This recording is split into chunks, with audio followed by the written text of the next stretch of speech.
నేను చెయ్యను, చెయ్యలేను అంటే చావు తప్పదమ్మీ. మేము చెప్పినట్టు చెయ్యి. ఆ అమ్మోరి దయ వల్ల ప్రాణాలు నిలబడతాయి. ఆరాలు తీయకుండా పని మొదలుపెట్టు అని అడవి మనుషులు సహస్ర వార్నింగ్ ఇస్తూ ఉంటారు.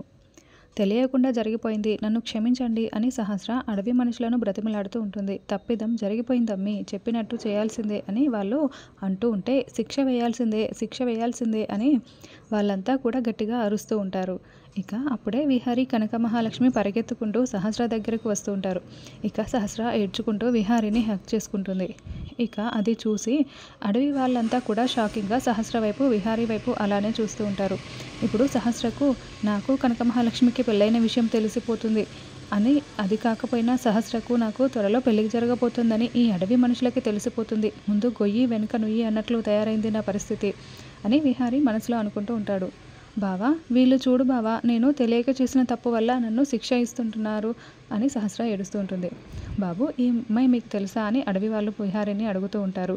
ఈ అమ్మాయి మా బంధువుల అమ్మాయి అండి అని విహారీ చెప్తూ ఉంటాడు. ఏంటి బావా, బంధువుల అమ్మాయినని చెప్పి సరిపెడుతున్నావు, విషయం అంతా చెప్పు నేను ఈయనకి అని సహస్ర అడవి మనుషులకు చెప్పబోతుంటే, సహస్ర కాసేపు నోరు మూసుకుంటావా అని విహారీ అంటూ ఉంటాడు.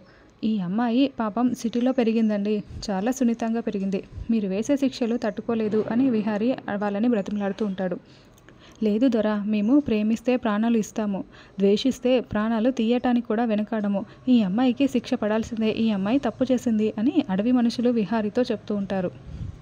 ఇక అప్పుడు కనక మహాలక్ష్మి సహస్ర దగ్గరకు వచ్చి, దొర, ఈ అమ్మాయి కూడా నాకులాగే సాటి ఆడపిల్ల, ఎవరు కూడా కావాలని దేవతా విగ్రహాలను తొక్కరు కదా, అనుకోకుండా జరిగిందని చెప్తుంది కదా, మీరు వేసే శిక్షల వల్ల ఆ అమ్మాయి తప్పు లేకుండా ఆ అమ్మాయి బాధపడితే మీ దేవత మిమ్మల్ని క్షమిస్తుందా? ఎందుకైనా మంచిది, ఒక్కసారి ఆలోచించండి అని కనక మహాలక్ష్మి అడవి మనుషులకు చెప్తూ ఉంటుంది. అమ్మ, మీకు తెలిసిన అమ్మాయి అంటున్నారు, మీకోసం వచ్చిందంటున్నారు కాబట్టి ఈసారికి వదిలేస్తున్నాను. ఈసారి ఇలాంటి పనులు చేసిందనుకో మా గూడెం శిక్షలు అనుభవించి తీరాల్సిందే అని దొర చెప్తూ ఉంటాడు. సరే దొర అని కనక మహాలక్ష్మి చెప్తూ ఉంటుంది. ఇక మీరు వెళ్ళిరండి అని దొర చెప్తూ ఉంటాడు. సరే దొర అని విహారీ కనక మహాలక్ష్మి సహస్ర అడవి మనుషులకు నమస్కారం చేసి అక్కడి నుంచి బయలుదేరుతారు. ఇక మరోవైపు శేషు ఆలోచిస్తూ ఉంటాడు. శేషు దగ్గరికి ఒకతను వచ్చి, ఏంటన్నా ఆలోచిస్తున్నావు, ఈ సిచ్యువేషన్లో నువ్వు హైదరాబాద్లో వెళ్ళటమే మంచిది అని చెప్పి అతను ప్రకాష్కి చెప్తూ ఉంటాడు. వెళ్తాన్రా, ఒక కాంట్రాక్ట్ నా చేతుల్లో ఉంది, ఆ కాంట్రాక్ట్ ఫినిష్ చేసుకొని వెళ్ళిపోతాను అని ప్రకాష్ చెప్తూ ఉంటాడు. ఆ కాంట్రాక్ట్ ఫినిష్ చేస్తే నాకు ఎంత డబ్బు కావాలంటే అంత డబ్బు మినిస్టర్ గారు ఇస్తారు అని ప్రకాష్ చెప్తూ ఉంటే, ఈ లోపల నిన్ను ఎవరో ఒకరు వేసేస్తారన్నా అని ప్రకాష్ పక్కన ఉన్నతను చెప్తూ ఉంటాడు.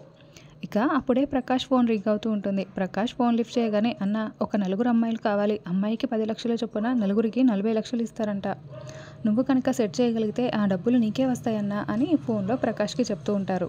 అన్న, ఇంకొక విషయం ఏమిటంటే ఆల్రెడీ అమ్మాయిలను మా వాళ్ళు సెలెక్ట్ చేసి పెట్టారు, వాళ్ళలో ఒకరినైనా నువ్వు తీసుకొస్తే నీకు అంతకు సరిపడా క్యాష్ ఇస్తారు అని అతను ఫోన్లో చెప్తూ ఉంటే, ఇదేదో బాగుందిరా, ఫొటోస్ ముందు నాకు సెండ్ చేయని ప్రకాష్ చెప్తూ ఉంటాడు.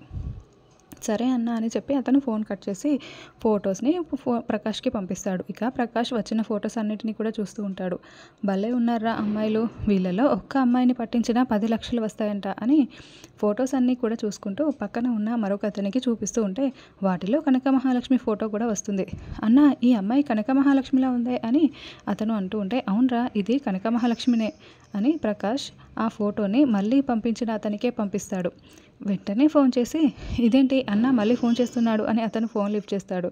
ఏంటన్నా ఒక ఫోటో పంపించావు అని అతను అడుగుతూ ఉంటే, ఆ అమ్మాయికి ఎంత ఇస్తారు అని ప్రకాష్ అడుగుతూ ఉంటే, అన్న ఆ అమ్మాయి టాప్ కేటగిరీలో ఉంది, ఆ అమ్మాయిని మాకు పట్టించావే అనుకో నీకు 50 లక్షలు ఇప్పిస్తానన్నా అని చెప్పి అతను చెప్తూ ఉంటాడు. సరేరా, ఈ అమ్మాయిని నేను పట్టిస్తాను అని ప్రకాష్ ఫోన్ కట్ చేస్తాడు. ఏంటన్నా మళ్ళీ ఆ విహారీ వాళ్ళతో పెట్టుకుంటావా అని ప్రకాష్ని పక్కనున్న అతను అడుగుతూ ఉంటాడు. ఈ 2 పిట్టలు ఇప్పుడు మన చేతుల్లో ఉన్నాయిరా, మనం ఆడమంటే ఆడతారు, పాడమంటే పాడతారు, ఈ లక్ష్మిని అయితే ఈజీగా వాళ్ళకి పట్టించేయచ్చు, ఈ లక్ష్మిని ఒక్కదాన్ని వాళ్ళకి అప్పచెప్తే 50 లక్షలు వస్తాయంటారా అని ప్రకాష్ తన పక్కనున్న ఫ్రెండ్కి చెప్తూ ఉంటాడు. కనక మహాలక్ష్మి, నువ్వు నా బంగారు బాతువే, నీ పెళ్లితో నాకు 1 కోటి రూపాయలు వచ్చాయి, ఇప్పుడు నిన్ను అమ్మితే మరో 50 లక్షలు వస్తాయి అని ప్రకాష్ మనసులో అనుకుంటూ కనక మహాలక్ష్మి ఫోటోని చూస్తూ ఉంటాడు. ఇక మరోవైపు పద్మాక్షి గేటు వైపు చూస్తూ ఉంటుంది. అప్పుడే వసుధ వచ్చి అక్క ఎవరి కోసం చూస్తున్నావని అడుగుతూ ఉంటుంది. ఇంకెవరి కోసమే, విహారీ సహస్ర కోసం అని పద్మాక్షి చెప్తూ ఉంటుంది. నీ పిచ్చి కాకపోతే గేటు వరకు వచ్చిన వాళ్ళు గుమ్మం వరకు రారా ఏంటక్క అని వసుధ పద్మాక్షిని అంటూ ఉంటుంది. ఇక అప్పుడే యమున వచ్చి వదిన విహారీ వాళ్ళు సంతోషంగా సేఫ్గానే ఉన్నారంట, వాళ్ళు వస్తున్నారంట అని చెప్తూ ఉంటుంది. దొంగలు పడ్డ 6 నెలలకి కుక్కలు మురుగాయి అన్నట్టుంది ఆ విషయం ఇప్పుడే చెప్పేది అని పద్మాక్షి అంటూ ఉంటే, విహారీ ఫోన్ చేసిన వెంటనే మీకు విషయం చెప్దామనుకున్నాను వదిన, మీరు కనిపించలేదు అని యమున చెప్తూ ఉంటుంది. వంకర పనులు ఏదో ఒకటి చేయడం, దాన్ని సమర్థించుకోవడం అని పద్మాక్షి యమునను అంటూ ఉంటుంది. అక్క ఇక వాళ్ళు వస్తున్నారని తెలిసింది కదా, ఇంకెందుకు ఎదురు చూడటం అని వసుధ చెప్తూ ఉంటుంది. ఇక అప్పుడే విహారీ కారు వచ్చి ఇంటి ముందు ఆగుతుంది. కారులో నుంచి సహస్ర, విహారీ, కనక మహాలక్ష్మి దిగి ఇంట్లోకి వస్తూ ఉంటారు. కాస్త దూరం వెళ్ళగానే నా ఫోన్ కారులో మర్చిపోయినట్టున్నాను అని సహస్ర కారు దగ్గరకు వెళ్తుంది. ఇక విహారీ ఇంట్లోకి వెళ్తూ ఉంటే విహారీ వెనకే కనక మహాలక్ష్మి కూడా వెళ్తూ ఉంటుంది. ఇక అప్పుడు ఇంటి ముందు ముగ్గు వేసి ఉంటుంది. ముగ్గులో పసుపు కుంకుమ చల్లి ఉంటారు. విహారీ చూసుకోకుండా కుంకుమ తొక్కుతాడు. కనక మహాలక్ష్మి చూసుకోకుండా పసుపు తొక్కుతుంది. ఇద్దరి కాళ్ళకు ఒకరికి పసుపు ఒకరికి కుంకుమ అంటుతుంది. ఇక విహారీ కుంకుమ కాళ్ళతో ఇంట్లోకి వెళ్తూ ఉంటే విహారీ పక్కనే కనక మహాలక్ష్మి పసుపు కాళ్ళతో ఇంట్లోకి వెళ్తూ ఉంటుంది. ఇద్దరి అడుగులు కలిపి ఒకటి పసుపు కుంకుమగా కనిపిస్తూ ఉంటాయి. ఇక సహస్ర కారులో మర్చిపోయిన ఫోన్ తీసుకొని ఇంట్లోకి వస్తూ ఉంటే పసుపు కుంకుమ కాలి ముద్రలు కనిపిస్తాయి. అవి చూసి కోపంగా లక్ష్మి ఆగు అని గట్టిగా అరుస్తుంది. ఇక దాంతో కుటుంబ సభ్యులంతా కూడా బయటికి వస్తారు.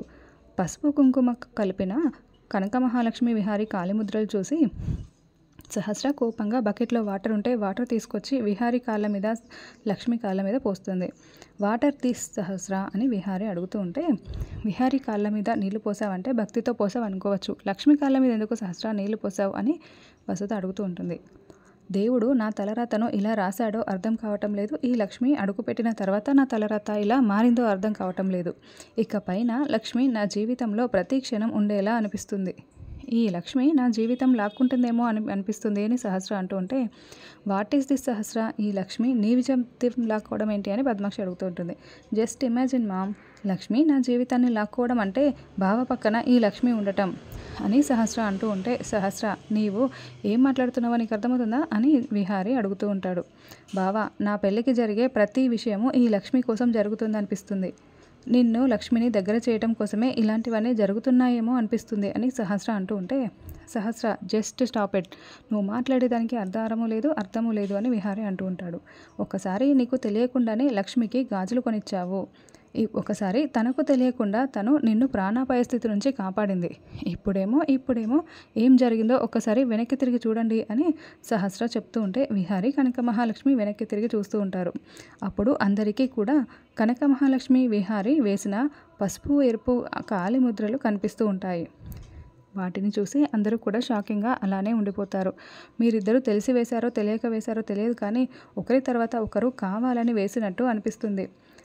ఇప్పటికీ 6 అడుగులు పడ్డాయి, ఇంకొక అడుగు పడితే వాళ్ళిద్దరికీ సప్తపది ముగిసినట్టే, ఇప్పటికీ కూడా నేను ఉండాల్సిన స్థానంలో లక్ష్మి ఉంది అని సహస్ర ఏడుస్తూ ఉంటే పద్మాక్షి కోపంగా విహారీని పక్కకు లాగి కనక మహాలక్ష్మి చెంపపై ఒక్కటి కొడుతుంది. అత్తయ్య ఏంటిది, కనక మహాలక్ష్మి అనుకోకుండా చేసిన పనికి అలా కొడతారా, అలా శిక్షిస్తారా అని విహారీ అడుగుతూ ఉంటాడు. అవును, అలానే చేస్తాను, తన పని తాను చేసుకోకుండా అందరి జీవితాల్లోకి ఎందుకు దూరుతుంది, అందరి జీవితాలను ప్రశ్నార్థకంగా ఎందుకు మారుస్తుంది అని పద్మాక్షి కనక మహాలక్ష్మిని నిలదీస్తూ ఉంటుంది. అమ్మ, నేను కావాలని ఏదీ చేయలేదు, అంతా కాకతాళీయంగా జరిగిపోయింది అని కనక మహాలక్ష్మి చెప్తూ ఉంటుంది. నువ్వు ఏది అనుకుని చేసావో అనుకోకుండా చేసావో అన్నీ నాకు తెలుసులేవే, ఒకటి అడుగుతాను నిజంగా చెప్పు, ఒక రాత్రంతా విహారీతో ఏం చేశావే నువ్వు అని పద్మాక్షి అడుగుతూ ఉంటుంది. పెళ్లి కాని ఆడపిల్ల పెళ్లి కాని మగాడితో ఒక రాత్రంతా ఏం చేస్తుంది అని పద్మాక్షి అడుగుతూ ఉంటుంది. అత్తయ్య, మీరు లక్ష్మిని అనుమానిస్తున్నారంటే నన్ను అనుమానించినట్టే అని విహారీ అంటూ ఉంటాడు. ఓ, లక్ష్మిని అంటుంటే నీకు కోపం వస్తుందా విహారీ అని పద్మాక్షి అడుగుతూ ఉంటుంది. నేను చెప్పేది మీరు అర్థం చేసుకోవట్లేదు అత్తయ్య, ఒక రాత్రంతా లక్ష్మి ఏం చేశారని అడుగుతున్నారు కదా, నన్ను కూడా ఆ విషయం అడిగినట్టే అని విహారీ అంటూ ఉంటే, సరే విహారీ, సూటిగా అడుగుతున్నాను, ఒక రాత్రంతా నువ్వు లక్ష్మి ఏం చేశారు అని పద్మాక్షి అడుగుతూ ఉంటుంది. మీ ఫోన్ చూస్తే స్విచ్ ఆఫ్ వస్తుంది, లక్ష్మి నువ్వు కనిపించట్లేదు, ఫోన్ స్విచ్ ఆఫ్ చేసుకున్నారంటే తప్పు చేసినట్టే కదా విహారీ అని పద్మాక్షి అడుగుతూ ఉంటుంది. అత్త, ఒక్క నిమిషం ఆగు, ఫోన్ స్విచ్ ఆఫ్ వచ్చిందంటే తప్పు చేసినట్టు కాదు, అలాంటి ఉద్దేశం మా మనసులో ఉన్నట్టు కాదు, అసలేం జరిగిందంటే రాత్రి లక్ష్మిని కొంతమంది రౌడీలు వెంబడించారు. లక్ష్మి చీకట్లో తెలియక అడవిలోకి వెళ్ళిపోయింది. లక్ష్మి వెనుకే నేను కూడా అడవిలోకి వెళ్ళాను. రాత్రంతా దారి తెలియక అడవిలోనే ఉండిపోయాము. తెల్లారాక అడవిలో నుంచి బయటపడదామనుకుంటే అప్పుడు అడవి మనుషులు వచ్చి మమ్మల్ని పట్టుకున్నారు. వాళ్ళ నుంచి బయటపడేసరికి ఈ సమయం అయింది. ఇది కూడా నమ్మకపోతే ఈ గాయమే గుర్తు అని చెప్పి విహారీ చెప్తూ ఉంటాడు. ఇక విహారీ చేతికి గాయం చూసి యమున వచ్చి నాన్న విహారీ ఏమైంది అని అడుగుతూ ఉంటుంది. ఇక అప్పుడే అంబిక కట్టు కథ బాగా అల్లావు విహారీ, అడవి మనుషులు మిమ్మల్ని పట్టుకున్నారా అని అంబిక అడుగుతూ ఉంటుంది. కట్టు కథ కాదత్తయ్య, నిజం. నమ్మకపోతే సహస్రను కూడా అడగండి, అదే అడవి మనుషులు సహస్రను కూడా పట్టుకున్నారు అని విహారీ చెప్తూ ఉంటే పద్మాక్షి షాకింగ్గా అవునా సహస్ర, అడవి మనుషులు నిన్ను పట్టుకున్నారా అని అడుగుతూ ఉంటుంది. అవునమ్మా, బావ చెప్పింది నిజమే అని సహస్ర చెప్తూ ఉంటుంది.